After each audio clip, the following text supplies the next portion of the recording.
Borley Rectory, the door that never opens twice. SFX, faint wind.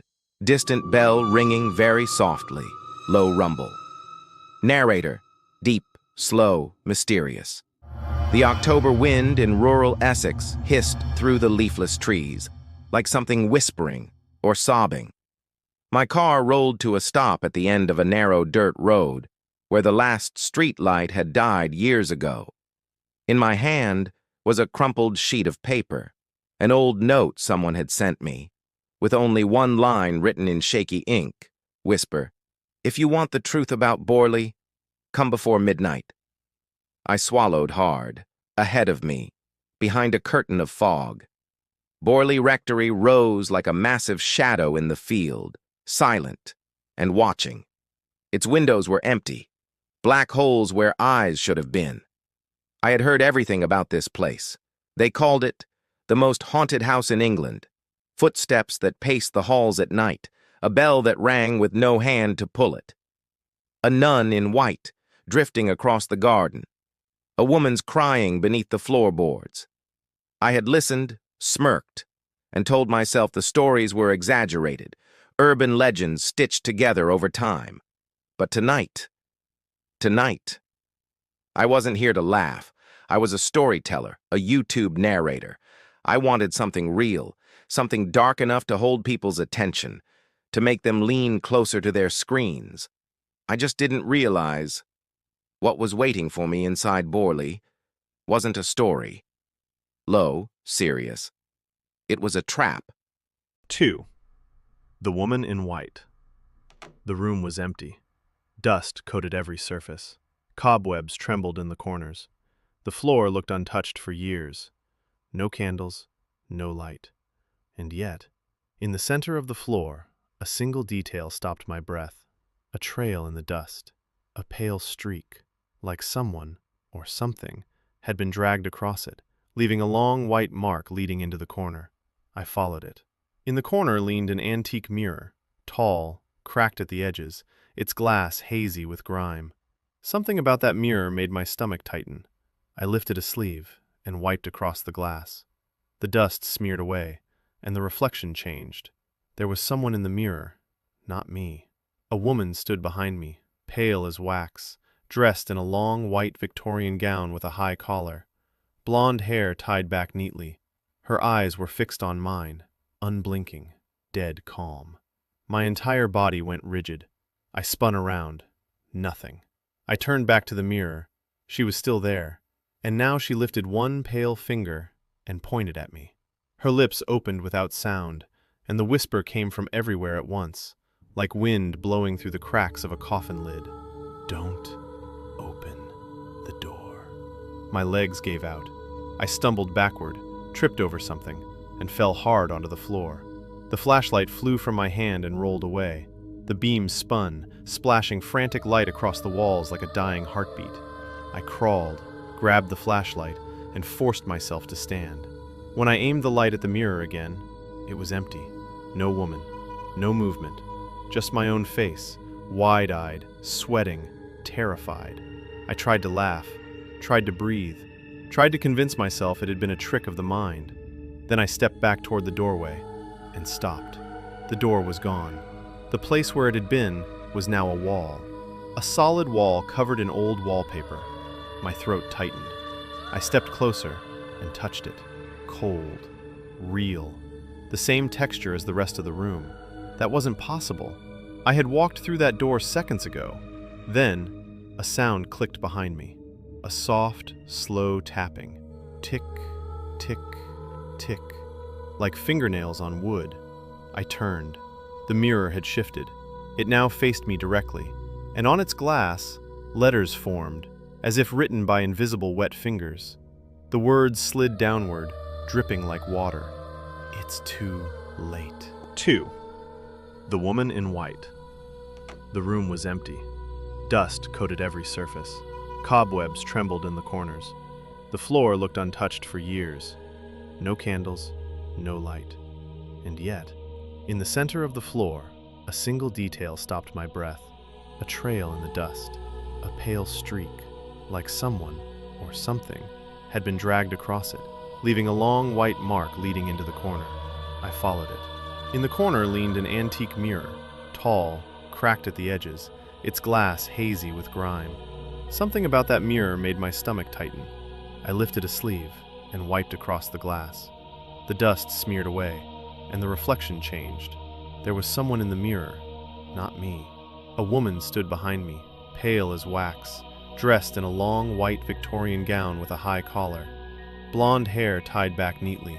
Her eyes were fixed on mine, unblinking, dead calm. My entire body went rigid. I spun around. Nothing. I turned back to the mirror. She was still there, and now she lifted one pale finger and pointed at me. Her lips opened without sound, and the whisper came from everywhere at once, like wind blowing through the cracks of a coffin lid. "Don't open the door." My legs gave out. I stumbled backward, tripped over something, and fell hard onto the floor. The flashlight flew from my hand and rolled away. The beam spun, splashing frantic light across the walls like a dying heartbeat. I crawled, grabbed the flashlight, and forced myself to stand. When I aimed the light at the mirror again, it was empty. No woman, no movement, just my own face, wide-eyed, sweating, terrified. I tried to laugh, tried to breathe, tried to convince myself it had been a trick of the mind. Then I stepped back toward the doorway and stopped. The door was gone.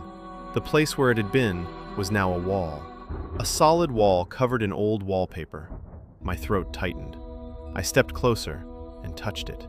Cold. Real. The same texture as the rest of the room. That wasn't possible. I had walked through that door seconds ago. Then, a sound clicked behind me. A soft, slow tapping. Tick, tick, tick. Like fingernails on wood. I turned. The mirror had shifted. It now faced me directly, and on its glass, letters formed, as if written by invisible wet fingers. The words slid downward, dripping like water. 3. The hallway that never ends. I slammed my hands against the wall, searching for any weakness, any hidden panel. Nothing. The room felt smaller, darker, like it was tightening around me. Then suddenly, a door appeared in the wall to my left. Not slowly, not naturally. It was simply there, as though it had always existed. I didn't think. I grabbed the knob and pulled it open. Beyond it was a hallway. Long. Too long. The flashlight beam couldn't reach the end. I ran. My footsteps echoed through the corridor like gunshots. But the hall didn't get closer to ending. It stretched forward endlessly, as if the house was unfolding itself in front of me. Then I heard it. Footsteps behind me. Not mine. Heavier. Slower. Deliberate. Thump. Thump. Thump. I ran faster. The footsteps matched me. And then they sped up. Doors lined both sides of the corridor. Old wooden doors with warped frames. I grabbed one and yanked it open, diving inside. A bedroom. Victorian. Rotting curtains. Torn bedsheets. Furniture coated in dust. I slammed the door shut and pressed my back against it, panting. Outside, the footsteps stopped right at the door. Silence. I covered my mouth. My lungs burned. Seconds passed. Then something scraped across the floor outside. Scratch! And a voice, low, dry, rotten, slipped into the room, as if whispered directly into my ear. "You saw her." I spun toward the bed. The mattress slowly sank in the middle, as if an invisible body had just sat down. The sheets creased, the pillow indented. I stared, unable to move. Then the bedsheet was yanked violently, as if grabbed by unseen hands.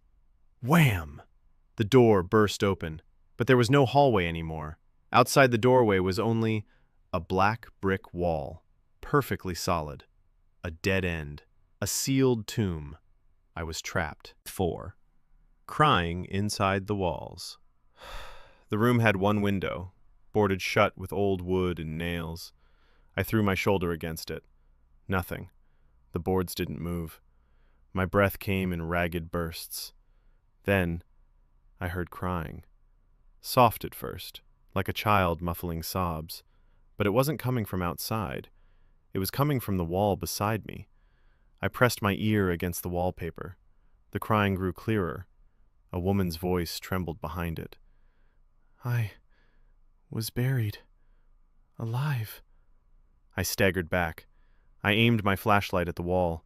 The wallpaper bulged outward, not like swelling wood, like something pressing from inside. The paper tore open with a long rip. From the tear spilled a strand of blonde hair, wet, clumped, stained dark. The tear widened. A white eye appeared in the darkness behind the wall. No iris, no pupil, just white. It blinked once. A hand pushed through the opening. Long black nails, rotting skin. It clawed forward, trembling like a starving animal, and a voice rasped through the hole. "Open the door." I screamed and stumbled away. The hand shot forward, grabbing my ankle. Its grip was freezing, bone-deep cold. It pulled, hard. I fell and scraped across the floor, dragged toward the wall. I clawed at the bed frame, nails digging into wood until they split and bled. The thing yanked me again, closer. The crying turned into a chorus, dozens of voices moaning from behind the walls, from beneath the floor, from inside the air. Desperate, I pulled a small pocket knife from my jacket and stabbed the hand. No blood, only a foul stench of rot, like wet earth and death. The hand recoiled. I collapsed, coughing. The wallpaper closed itself again. The tear sealed. The wall returned to normal, like nothing had happened. But I knew the truth. Borley was alive, and it was playing with me. 5. The letter with the red seal. I don't know how long I sat there, shaking. When I finally stood, I noticed a wooden dresser beside the bed. I opened the drawer, hoping for anything, something to explain what was happening. Inside lay a letter, yellowed paper, folded neatly, sealed with dark red wax. My hands trembled as I broke it open. The handwriting was old, the ink faded. I read, "If someone finds this, leave this place. I am trapped inside Borley's walls. They say my soul cannot go until I am forgiven, but I committed no sin. I only loved the wrong man." My chest tightened. At the bottom, the writing became frantic, scratched like the writer had been crying. "Do not open the door beneath the stairs. Do not look into the mirror after midnight. And if you hear the bell, cover your ears." I lowered the paper, and then a bell rang. Not a phone, not distant church bells. This bell was inside the house, inside my skull. Kang. The sound stabbed through me. Then again. Kang, kang, kang. Faster, sharper. I clamped my hands over my ears. It didn't help. The bell didn't come through the air. It came from within my head. My vision swam. I dropped to my knees, choking on panic. And inside the ringing, I heard something else. Laughter. A woman's laugh. Soft and delighted. And a whisper. "He is coming." The bell stopped. Silence crashed down. Then someone knocked on the bedroom door. 3 slow knocks. Polite. Controlled. Knock, knock, knock. I froze. Another 3 knocks. And then a man's voice, deep, rough, too calm. "Open the door." 6. Once a door opens, it never closes the same. I didn't answer. I backed away. The voice outside whispered with a smile in it, "I know you're in there." I scanned the room for something to defend myself with. My eyes found an old wooden chair. Then the door shook, as if something pressed against it from the outside. The frame creaked, wood strained. I gripped the chair with both hands, every nerve screaming. And then, silence again. Too sudden, too clean. I waited, sweat cold down my neck. I looked toward the floor. A shadow slid under the door. Not a normal shadow. It moved like liquid, crawling into the room like smoke. It stretched across the floorboards and touched my boot. Instant numbness spread up my leg. My foot wouldn't lift. The shadow held me. And then the door swung open. No one stood there. Only darkness. A hallway. And at the far end, a faint candlelight flickered. A woman's whisper drifted toward me. "Follow me." I don't know why, but I stepped forward, as if pulled by invisible strings. The shadow released my foot. I walked, slowly, through the hall, until I reached the staircase. Beneath the staircase was a small iron door, half buried in the wall. My mind flashed back to the letter. Do not open the door beneath the stairs. But my hand lifted anyway. My fingers latched onto the latch and pulled. The iron door opened with a scream of rust. Creak! Cold air spilled out. A stone staircase descended into darkness, and without thinking, I stepped down. 7. The basement and the confession. The basement air was wet and freezing. My breath turned to smoke. Water dripped steadily from the ceiling, each drop echoing like a countdown. Drip, drip, drip. A rotten wooden table sat in the center of the room. On it lay an old diary. I opened it with shaking hands. The pages were filled with frantic writing, confessions, and secrets. A Victorian man living at Borley had fallen in love with a young nun. Their meetings were hidden, forbidden, desperate. Then she became pregnant, and the man panicked. He couldn't let the truth be revealed, so he locked her here, beneath the house. And when she screamed, when she begged, he buried her alive behind the wall. My stomach twisted. The hand, the hair, the crying, it all made sense. The last page contained only one sentence. She will never forgive, and Borley will never rest. My breath caught. I felt it. A cold breath against the back of my neck. I turned. A man stood in the darkness, Victorian clothing, a black coat, his face half hidden by shadow, but his eyes glowed red. He smiled, slow, twisted, a grin that didn't belong on a human face. "So," he said softly, "you've read it." I stepped back until my spine hit the stone wall. "Who are you?" I whispered. He moved closer, each step heavier than it should have been, like the basement itself bowed to his presence. "I am the keeper of the key, the watcher at the door." His smile widened. "And you are the replacement." Before I could ask what he meant, fabric brushed the air beside me. The woman in white appeared, not in a mirror, not a reflection. She stood there, real. Pale face, hollow eyes, blonde hair undone, white dress stained with centuries of grief. She stared at the man. She didn't speak, but hatred poured off her like cold smoke. The man chuckled. "You're still here," he whispered, "still waiting for me." The woman's mouth opened, and when she screamed, it wasn't one voice. It was many, a layered roar of suffering. "Free me!" The stone walls trembled, my flashlight flickered, and died.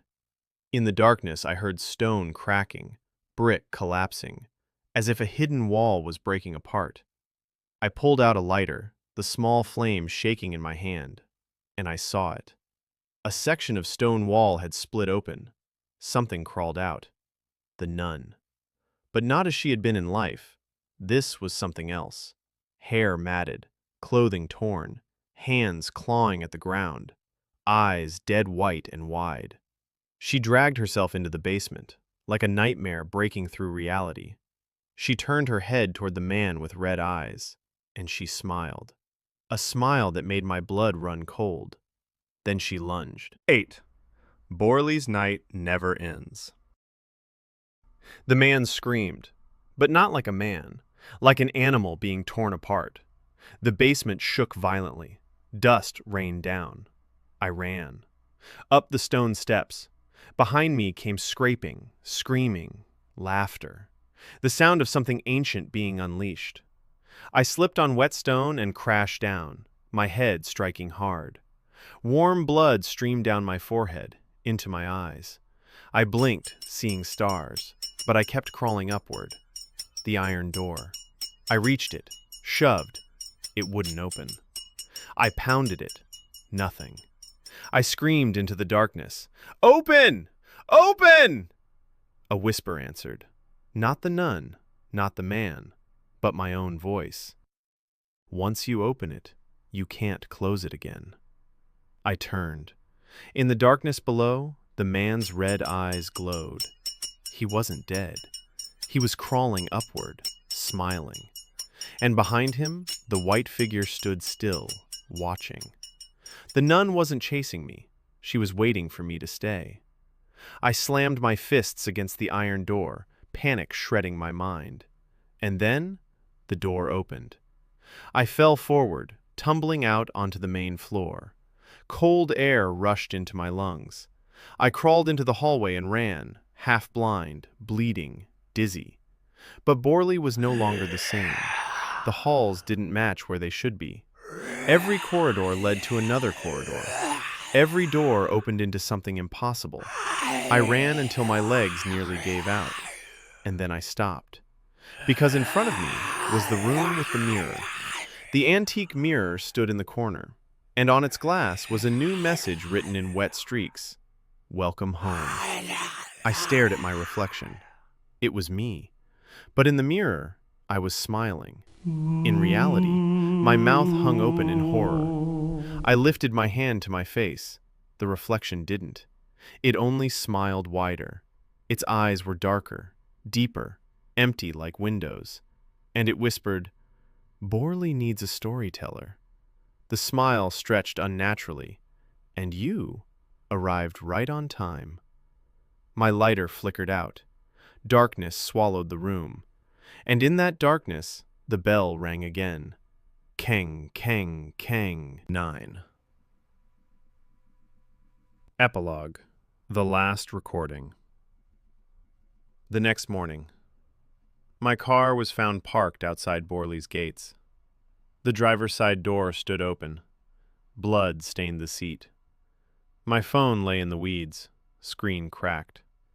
But somehow, it still contained an audio recording. At first, the recording was only wind, my footsteps, my strained breathing. Then my voice, weak and shaking. If anyone hears this, don't come here. Don't. Then the bell. Then laughter.